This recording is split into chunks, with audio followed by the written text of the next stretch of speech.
Good morning everyone.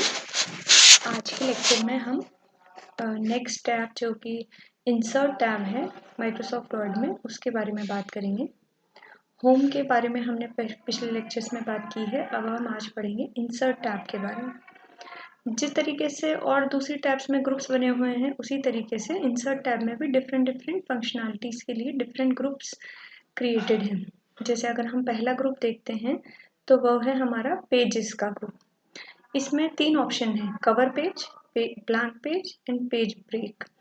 Cover page में अगर जैसे हम कोई रिपोर्ट तैयार कर रहे हैं किसी चीज़ के लिए और हमें उसमें कोई कवर पेज ऐड करना है, तो हम इस की मदद से कोई सा भी जो प्री डिफाइंड इसमें फॉर्मेट्स दिए हुए हैं, जैसे कि हम स्क्रीन पे देख सकते हैं, उनमें से कोई भी फॉर्मेट हम चूज़ करके उसे अपनी रिपोर्ट का कवर पेज बना सकते हैं। फिर उसमें हम जो भी हमारी रिक्वायरमेंट है उसके अकॉर्डिंग चेंजेस कर सकते हैं। सपोज मैंने ये वाला लिया तो इट विल ये इसके फर्स्ट पेज में ऐड कर देगा, और जो मेरा इनिशियल रिपोर्ट जो मेरी चालू होने वाली थी वो सेकंड पेज से स्टार्ट होगी।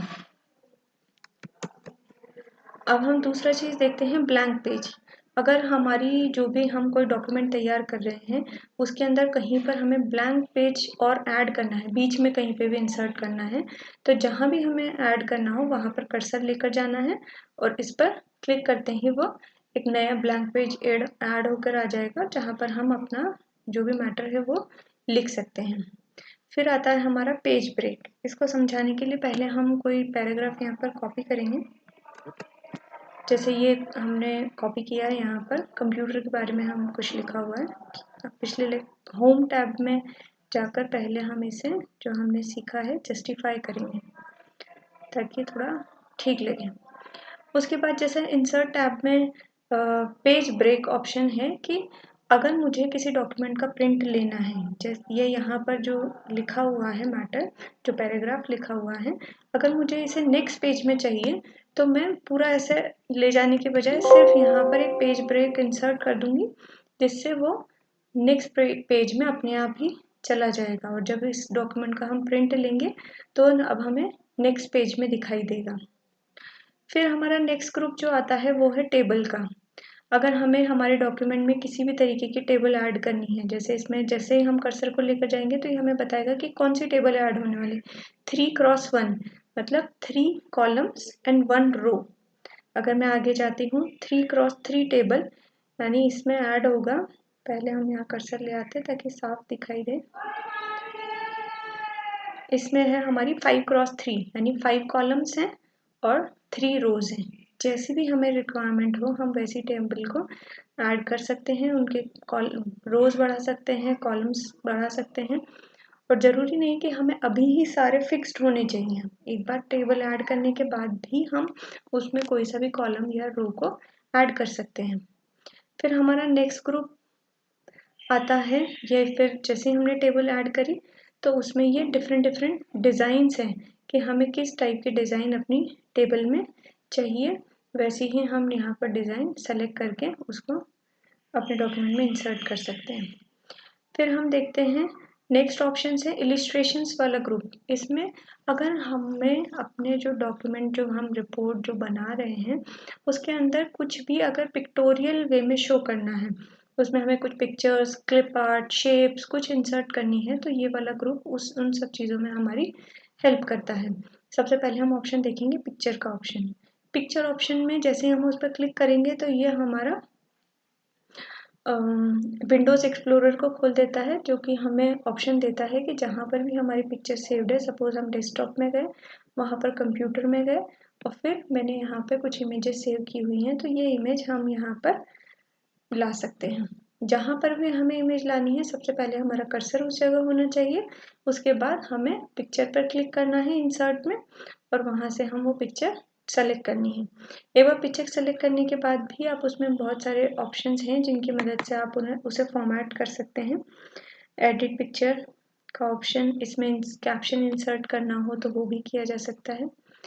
दूसरा है हमारा क्लिप आर्ट। क्लिप आर्ट में जो भी सेव्ड इमेजेस हैं कंप्यूटर के अंदर क्लिप आर्ट वाली गैलरी में, वो सारी इमेजेस यहाँ पर शो हो जाती है। जैसे मैंने कंप्यूटर नाम से सर्च किया हुआ है तो ये जितने भी इमेजेस इसमें हैं क्लिप आर्ट की वो सारी इमेजेस यहाँ आ जाती है। अगर मुझे कुछ भी इंसर्ट करना है तो सिर्फ मुझे उस इमेज पर जाकर डबल क्लिक करना है। फिर हमारा नेक्स्ट आता है इसमें शेप्स। अगर मुझे कोई फ्लो चार्ट बताना है, डायग्राम से कुछ समझाना है तो मैं उन सब चीज़ों को यहाँ पर इस शेप्स की मदद से ऐड कर सकती हूँ। इसके डिज़ाइंस अगर मुझे चेंज करनी हो, कलर चेंज करना हो, शेप फिल क्या होनी चाहिए, उसके अंदर कोई पिक्चर इंसर्ट करनी है, टेक्स्ट इंसर्ट करना है, तो ये सारे ऑप्शंस मुझे उसमें अवेलेबल हो जाते हैं। अभी हम सारी बेसिक फंक्शनैलिटीज़ देख रहे हैं। शेप्स में बहुत सारे डिफरेंट टाइप्स की हैं। रिसेंटली यूज़ जो भी हम रिसेंट यूज़ करते हैं वो हमें यहाँ पर शो होती हैं। लाइंस में वैरायटी ऑफ लाइंस, रेक्टेंगल्स किस टाइप का हमें चाहिए, बेसिक शेप्स में क्या क्या है वो सब, एरोज़ अगर हमें स्टाइलिश एरोज़ चाहिए, नॉर्मल एरोज़ चाहिए, इक्वेशन अगर हमें कोई बनानी है, फ्लो चार्ट के जो भी सिम्बल्स हैं वो सारे हम यहाँ से यूज़ कर सकते हैं। हम न्यू ड्राइंग कैनवस भी बना सकते हैं जहाँ पर हम खुद की अपनी ड्राइंग को भी ऐड कर सकते हैं। एक बार ऐड करने के बाद हम उसको अपने डॉक्यूमेंट में इंसर्ट आसानी से कर सकते हैं। फिर है हमारा स्मार्ट आर्ट। स्मार्ट आर्ट में अगर जैसे मुझे कोई टेबल बनानी है या कुछ ऐसा डायग्राम बनाना है जिसमें ये शो करना है, जैसे हम अगर देखते हैं मेमोरी, कंप्यूटर की जो मेमोरी है बेसिकली दो पार्ट्स में डिवाइड होती है, प्राइमरी मेमोरी फिर सेकेंडरी मेमोरी। अगर मुझे उस चीज़ को इस डायग्राम की मदद से इजी वे में बताना है तो मैं ऐसा डायग्राम यहाँ से चूज़ करूँगी। खुद से बनाने के बजाय हम यहाँ से चूज़ कर सकते हैं कि एक जो बेसिक टॉपिक हैं उसके डिफरेंट जैसे ये डायग्राम है, इसको हम डिफरेंट टाइप्स ऑफ मेमोरीज को समझाने के लिए यहाँ यूज़ कर सकते हैं कि बेसिक यहाँ पे मेमोरी लिखा, फिर हमने यहाँ पर लिखा कि कौन से टाइप की मेमोरी है, फर्स्ट प्राइमरी मेमोरी, फिर सेकेंडरी मेमोरी, फिर उसके बाद प्राइमरी मेमोरी में भी कितने टाइप्स हैं। हम इसको नीचे कॉपी करते हैं।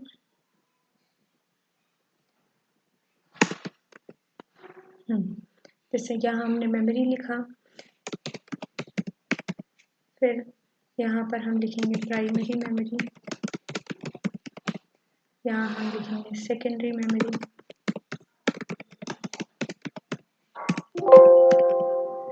सिमिलरली प्राइमरी के फिर क्या पार्ट्स हैं, सेकेंडरी के क्या पार्ट्स हैं, रैम रोम, सेकेंडरी में हार्ड डिस्क हो गई हमारी, मैग्नेटिक टाइप डिस्क हो गई, ये सारी चीज़ें हम इस तरीके से और पहले से जो बने हुए डायग्राम्स हैं उनकी मदद से हम अपने काम को और आसान बना सकते हैं। तो उसमें हमारी मदद करता है ये स्मार्ट आर्ट।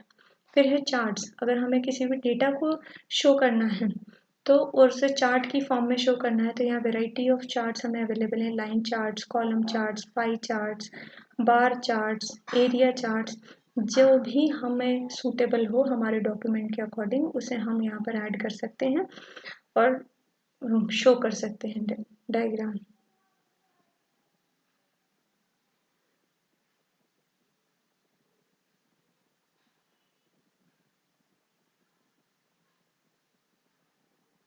ओके, यहाँ पर हमारा एक चार्ट ऐड होकर आया है। जब भी हम चार्ट ऐड करते हैं तो उसके साथ एक एक्सेल शीट खुल जाती है, क्योंकि चार्ट हमेशा डेटा के अकॉर्डिंग ही बनता है और डेटा हम माइक्रोसॉफ्ट एक्सेल में एंटर करते हैं। तो जब भी हम चार्ट को बनाएंगे तो उसके साथ में बाय डिफ़ॉल्ट एक्सेल शीट खुलेगी। उस एक्सेल शीट में जैसे हम डेटा को वेरी करते जाएंगे हमारा चार्ट उसे अकॉर्डिंगली वेरी होता जाएगा। स्क्रीनशॉट, अगर मुझे अपने डॉक्यूमेंट में डायरेक्ट कहीं से स्क्रीनशॉट अटैच करना है तो हम उसको भी अटैच कर सकते हैं यहाँ पर। Thank you.